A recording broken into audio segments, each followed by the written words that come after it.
Bom, partindo então para a questão ideológica propriamente, né, da ideologia dos libertários, né, o ponto de partida dos libertários é um conceito de liberdade, né, que é a liberdade definida como ausência de coerção, onde a coerção, né, é entendida como o uso ou a ameaça da violência física de uma pessoa sobre outra.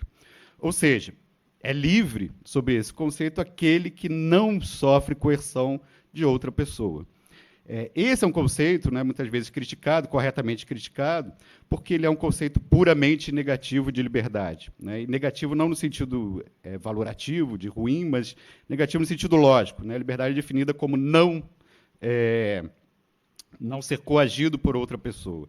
Bom, mas não é, o caminho que eu vou tomar, na verdade, não é o caminho de fazer essa crítica do caráter negativo desse conceito de liberdade, mas, na verdade, é sobre o conceito positivo de liberdade, positivo no sentido de liberdade definida como uma afirmação, né, desses grupos libertários.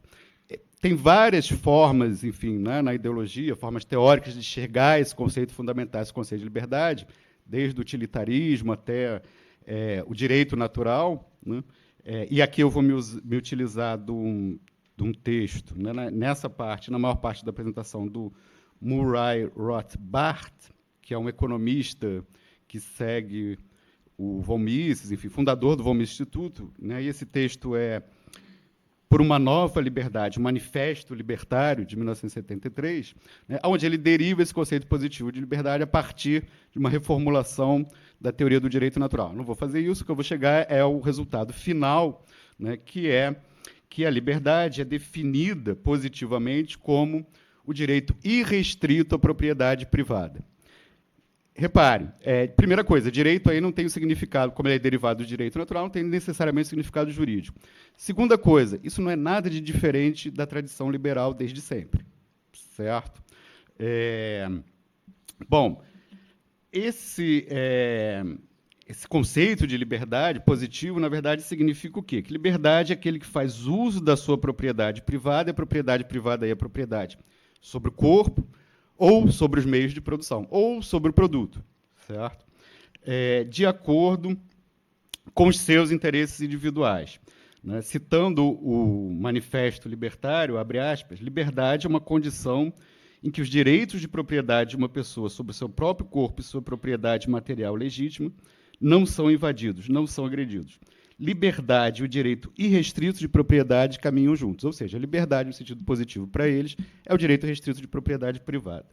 Bom, eu quero chamar a atenção aqui que essa definição de liberdade como direito irrestrito de propriedade privada, como sendo igual ao direito restrito de propriedade privada, né, é aquilo que o Lukács, naquele texto que eu citei aqui no início, chama da privatização do homem. Né? O homem aqui, o que é essa privatização do homem? O homem aqui é um ser privado, único e exclusivamente privado, que só entra em relação com os outros, né, para satisfazer os seus próprios interesses. É interessante que os libertários e os liberais, de uma forma geral, dizem que a sociedade não existe. Mas, quando a sociedade aparece, né, no discurso deles, ela é uma sociedade anônima, certo? Quase como uma sociedade comercial. Todo mundo é sócio, vai entrar ali em sociedade com os outros para retirar o seu dividendo, né, da relação social. Bom, isso fica explícito, de novo, no Manifesto dos Libertários, né, onde está escrito o seguinte: não há direito humano separável dos direitos de propriedade. Isso significa que ser humano é ser proprietário, certo? O homem é definido como proprietário privado. Tá? Ora, isso traz uma série de consequências. A primeira delas, né, é que se os indivíduos não são coagidos por outros, né, a propriedade seria o resultado unicamente, né, do esforço individual. Né? Ela é o resultado. Né? É somente, cada um individualmente, isoladamente, é o único responsável por ter ou não ter propriedade. Bom, isso significa que a desigualdade econômica, e a desigualdade econômica fundamental é a desigualdade de propriedade, certo? Ela é explicada única e exclusivamente pelas diferenças entre os indivíduos. Né? se o homem é um homem privatizado, né, se o homem é definido pela sua propriedade, né, aqueles que têm mais propriedade são mais humanos do que os que têm menos, nesse discurso. Certo? Ou seja, aqueles que têm só a propriedade do seu corpo, só da força de trabalho, para eles são menos humanos do que aqueles que têm mais propriedades. Ou seja, o resultado disso é que o mundo é dividido entre superiores e inferiores. Certo? As diferenças dos indivíduos são transformadas numa hierarquia. Né? E dessa forma, aquele conceito de liberdade restrita, né, ele se transforma, ele se revela como uma concepção aristocrática de mundo. Tudo isso é muito sutil, né? É difícil de perceber isso no discurso, porque fica parecendo incoerente. Bom, mas eles são a favor da liberdade, da democracia, no entanto, tem uma visão aristocrática. Não é? Por onde que passa isso? Como é que se chega de uma coisa a outra? Né? Ora, se chega de uma coisa a outra, transformando o homem, né, em proprietário privado, privatizando o homem, né, e transformando diferenças em hierarquias a partir disso. Né? Bom, isso é muito difícil de capturar, mas não é difícil de perceber esse resultado. Tá? A questão toda é o que justificaria essas diferenças hierárquicas, né, que no discurso dos libertários são diferenças hierárquicas. Aqui existe uma porção de justificativas diferentes para uma concepção de mundo aristocrática. Né? O que é comum a todas essas concepções de mundo aristocrático, todas essas justificativas, né, é que elas se baseiam em algo metafísico. Né? E metafísico aqui quer dizer algo fixo, imutável e sem nenhuma determinação social. Eu vou citar pelo menos 3, porque elas são muito comuns no discurso da nova direita hoje. Né? A primeira delas é que essa diferença seria uma diferença natural. A natureza fez alguns melhores do que outros, certo? Segundo essa concepção aristocrática de mundo. E essa natureza é uma natureza fixa, imutável, o homem não mexe nela, tá certo? Ela é transcendental, né? E, portanto, seria uma justificativa de algo que uma hierarquia, uma suposta hierarquia que não poderia ser superada. Né? A segunda justificativa, e essa no Brasil da direita de hoje é bastante comum, né, é que, bom, alguns são escolhidos por Deus, certo, para serem os melhores, para serem a elite. Certo? É um argumento teológico, né, da teologia da prosperidade, que prolifera aí, né, abundantemente. E, obviamente, é um argumento metafísico, porque Deus é, por excelência, o monstro metafísico, né, que é uma frase que o Marx utiliza. Bom, mas no caso dos libertários, propriamente, do Manifesto Libertário, o argumento, digamos, puro deles sobre essa hierarquização, né, está referido a uma hierarquia de natureza moral. Certo? Aqueles que não têm propriedade outra além do seu próprio corpo, ou seja, os trabalhadores, para eles, são moralmente inferiores. Né? Ontem, Marcela apresentou aqui, não sei quem estava aqui, né, vários argumentos, né, que são utilizados na prática, tentativas de moralização dos trabalhadores. Acho que, enfim, ela deu uma visão bem clara de como é que isso se coloca na prática. Eu vou citar aqui, né, uma parte do Manifesto Libertário, por favor, segurem o estômago, tá? Em que isso fica muito claro, essa visão moralista, né, de uma hierarquia moral, né, preconizada pelos libertários. Né? Nessa citação, classes aqui significam classes de renda. Tá? Ele diz o seguinte, o Rothbard, no Manifesto Libertário: os membros da classe alta e da classe média tendem a ser orientados para o futuro, determinados, racionais e autodisciplinados. As pessoas da classe baixa, por outro lado, tendem a ser fortemente orientadas para o presente, são impulsivas, hedonistas, indecisas e, portanto, incapazes de possuir um emprego ou uma carreira com qualquer consistência. E mais adiante, a conclusão, em resumo, o sucesso econômico das pessoas tende a ser resultado, no longo prazo, de sua própria responsabilidade interna, em lugar de determinados fatores externos. Né? Como os liberais sempre insistem. O sempre insiste é bastante importante, porque isso significa que essa concepção aristocrática de mundo não estava ausente do liberalismo, nunca. Certo? Ela podia estar mais ou menos atenuada, mais ou menos disfarçada, mas ela sempre esteve presente. Tá? Enfim, tem vários autores onde a gente poderia ver isso. Eu vou lembrar de um, já que eu sou economista, não parece, pelo que as coisas que eu estou falando aqui. Né? Melhor, eu sou economista, não, eu tenho deformação intelectual em economia. Né? Eu vou lembrar de um, que é muito conhecido pelos economistas, que é o John Stuart Mill, que, inclusive, os libertários acham que é socialista. Tá certo? Eu vou chegar nesse ponto de que todo mundo é socialista para eles, por quê? Né? Mas o John Stuart Mill, por exemplo, tinha uma visão aristocrática e era um liberal, certo? Entre os mais educados, os mais cultos, os mais refinados, e os menos educados, os menos cultos e os menos refinados. Isso em 1840 e alguma coisa, se não me engano. Tá certo? Então, a visão aristocrática de mundo não é incompatível com o liberalismo, muito pelo contrário, ela é central para o liberalismo. Isso é muito importante para a gente pensar a nova direita hoje, atacar isso, né, porque existe uma fumaça ideológica como se o liberalismo, né, fosse o contrário de uma concepção aristocrática de mundo. E aí as pessoas veem, o fascismo, isso aqui é bom. Depois eu vou falar da relação entre as duas coisas brevemente. Né, mas a nova direita é essencialmente uma nova direita liberal aristocrática, certo? Bom, eu quero fazer duas observações aqui em relação a essa concepção aristocrática dos autodenominados libertários. Tá? A primeira dela é que esse argumento libertário, né, e vocês já perceberam que libertário quer dizer liberal, tá certo?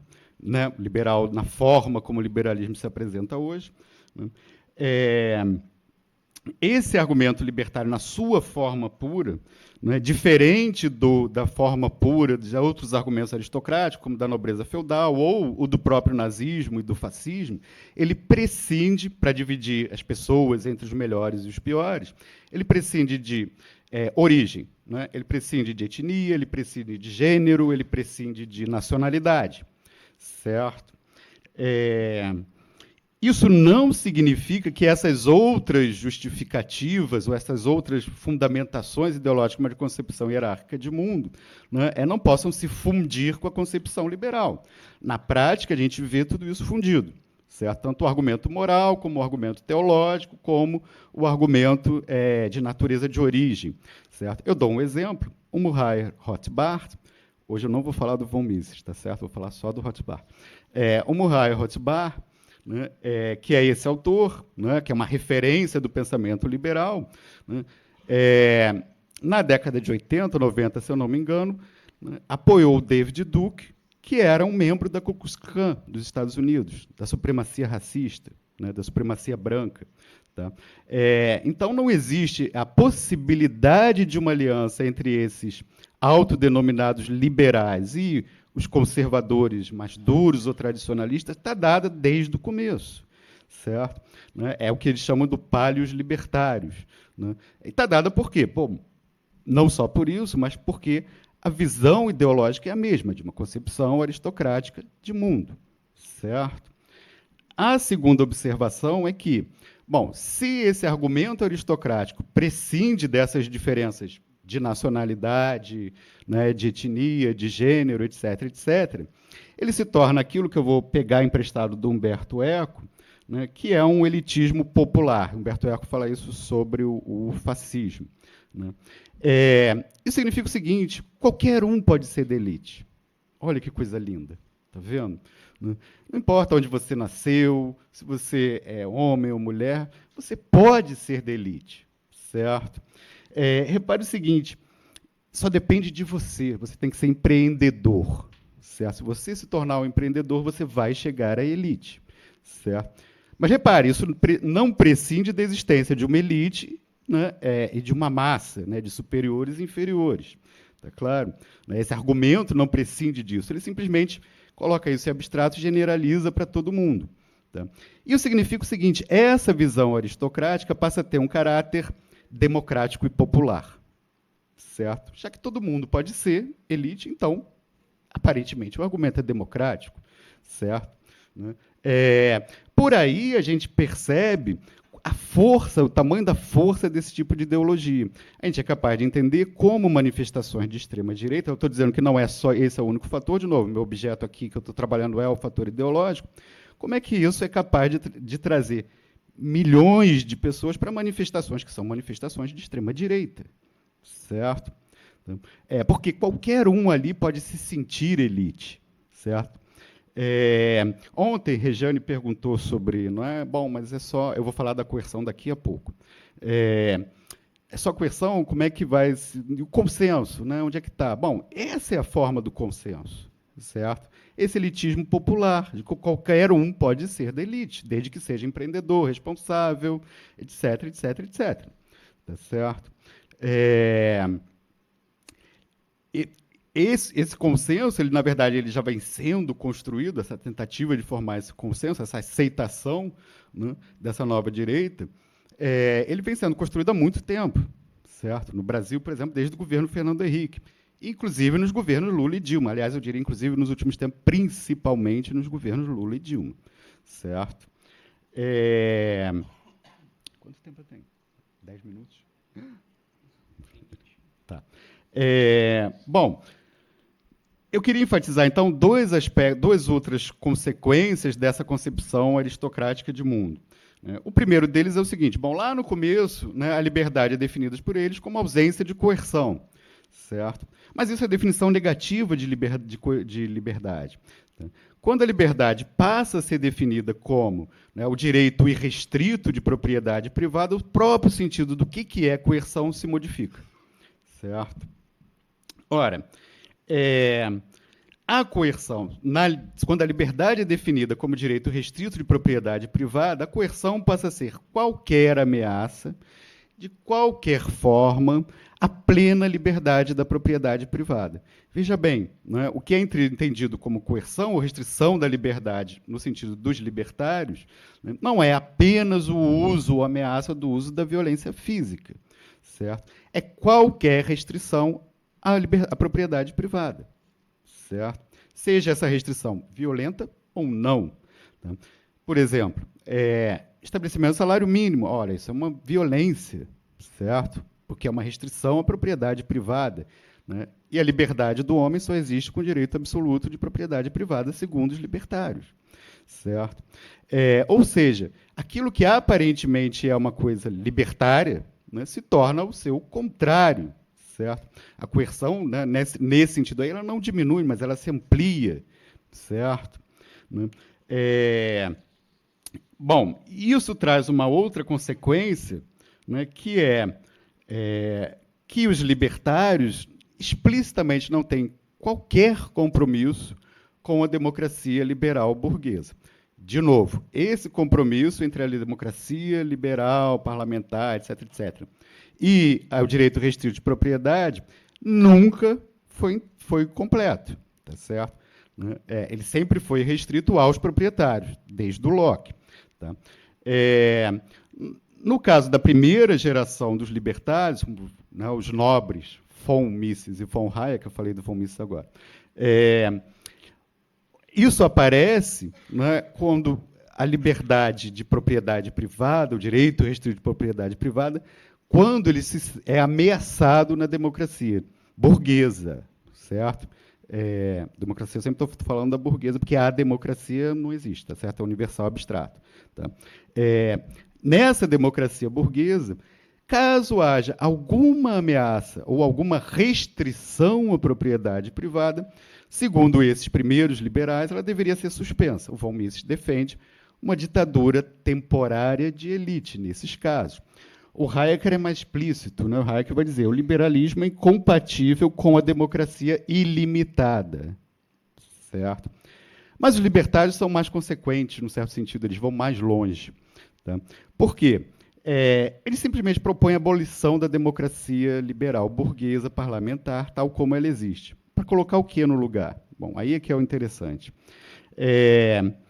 Hans Hermann Hoppe, que é depois do Rothbard, bem recente, ainda está vivo e tudo atuando, tem um livro chamado Democracia, o Deus que Falhou, em que ele propõe a monarquia. Certo? Bom, tem um motivo meio sujo, certo? Por que ele propõe a monarquia? Porque ele é financiado pelos Habsburg, certo? Né? Então, né, como indivíduo privado, ele tem que defender o seu interesse próprio. Né? Mas tem um argumento que é o seguinte, bom, na monarquia, já que eles são a favor da propriedade privada, na monarquia o governo é uma propriedade privada. Certo? Bom, isso parece meio caricato. A outra coisa que eu vou falar também parece meio caricato, mas depois eu vou mostrar que não é tanto quanto parece. A outra proposta, né, é o que eles chamam do anarcocapitalismo. O Murray Rothbard é um dos formuladores dessa teoria do anarcocapitalismo. David Friedman, o filho do Milton Friedman, né, ele consegue ser pior do que o pai, né, também é um dos propositores do anarcocapitalismo. Bom, e aí, de novo, aquela aparente, não é, ligação entre os libertários e uma certa esquerda, né, que, na verdade, é falsa, certo? É aparente. Por quê? Em primeiro lugar, os libertários, com isso, não estão propondo ausência de coerção, certo? Nessa ideologia, a coerção é justificada, né, quando ela é dirigida contra quem procura, de qualquer forma, não só violenta, e por qualquer meio restringir o uso da propriedade privada dos meios de produção. Isso leva a algumas consequências. O mesmo Rothbard, no livro chamado A Ética da Liberdade, o nome do livro é esse, tá? Eu vou ler e vocês vão ver como é. Né? Eles propõem o seguinte, né? Uma teoria retributiva da punição. Né? E um sistema de olho por olho, dente por dente. O que significa isso? Bom, aquele que pratica um crime tem que indenizar a sua vítima. Mas, se não puder indenizar, ele fica numa situação temporária de escravidão. Certo? Isso é a ética da liberdade dos libertários. Tá? Bom, é claro que eles propõem, né, e o nome anarcocapitalismo, né, significa isso, né, a abolição do Estado Nacional centralizado. Né? A gente vai dizer, poxa, eles são anarquistas mesmo. Mas o que eles propõem colocar no lugar? Ora, eles propõem colocar no lugar serviços de proteção oferecidos pelo mercado.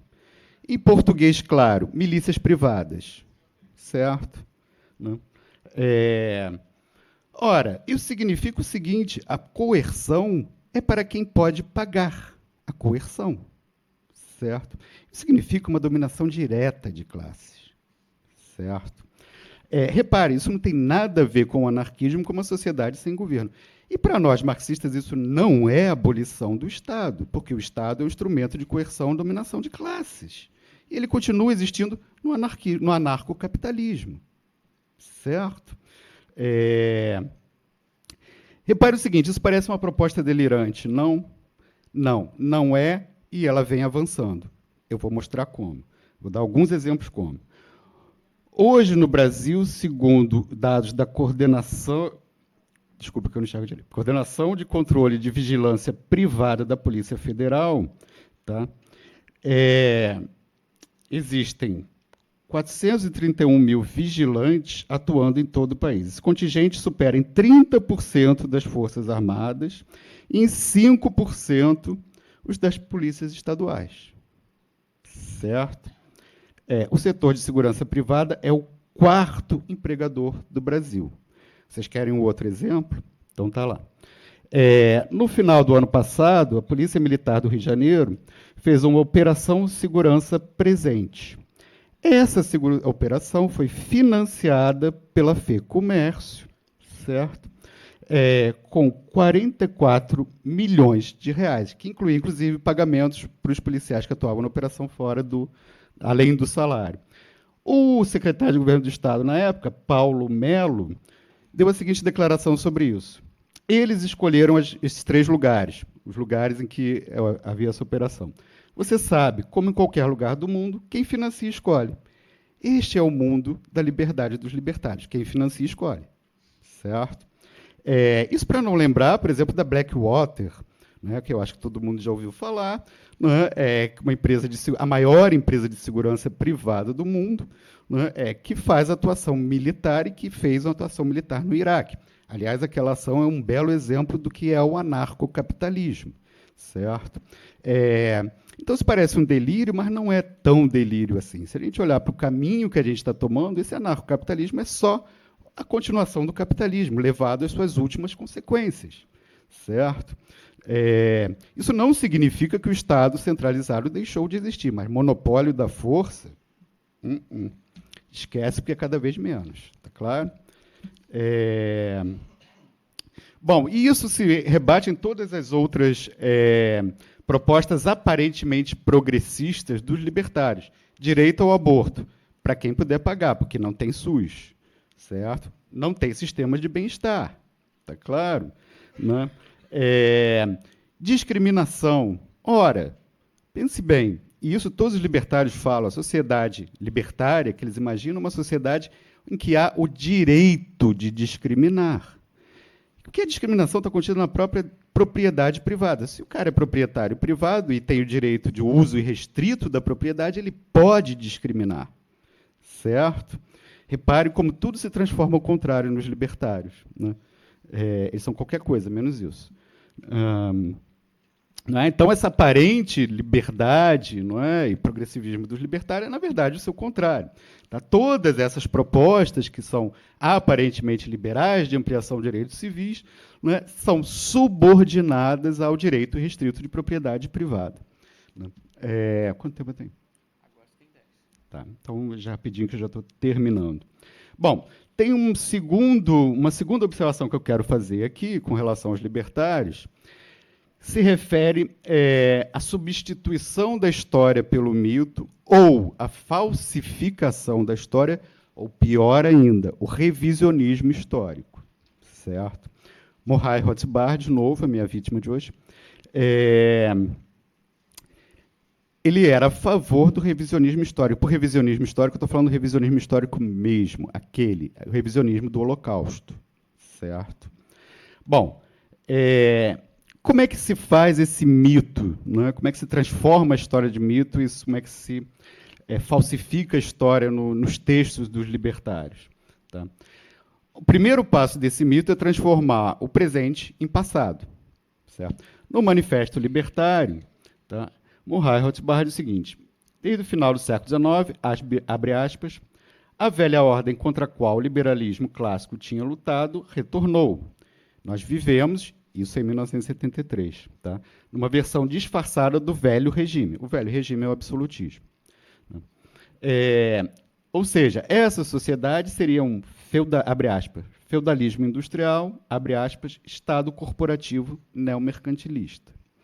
Ora, se é possível para alguém, em 1970, acreditar que vivia na velha ordem do velho regime, é possível, certo? Na década de 2016, onde nós estamos, né, tem muita gente que ter a convicção, embora não tenha provas, de que o Obama é comunista, de que o Lula é comunista, de que até o Temer é comunista, certo?